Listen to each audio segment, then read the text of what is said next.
How to fix Instagram not uploading stories. So if you're having an issue where you try to upload a story on your account and Instagram is not letting you do that.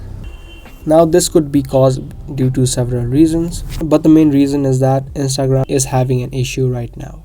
I've seen most of the times when this issue occurs, there is something going on with the system or with Instagram in general. Now there's no way that you can fix it, but what you can do is wait out a couple of hours and try re-uploading your stories.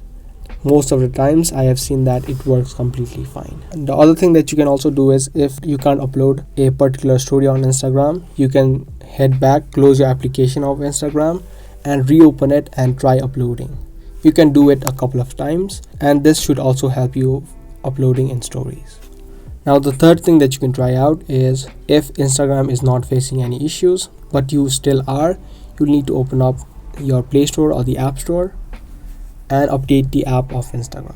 If you have not updated your Instagram in a long time, make sure you tap on update and update the app. Updating apps helps to fix any kinds of bugs which may be causing that issue. Now the last thing that you can try out, if it still does not work for you, you can try to uninstall the app of Instagram from your phone, and once it has been uninstalled, you can download it again and log into your account and try uploading from there. Now after you do these couple of steps, you should be able to upload your Instagram stories without having any issues. I hope this video helped. If it did, make sure to subscribe, share and give this video a thumbs up. That's going to be all for today, and I'll be back with more.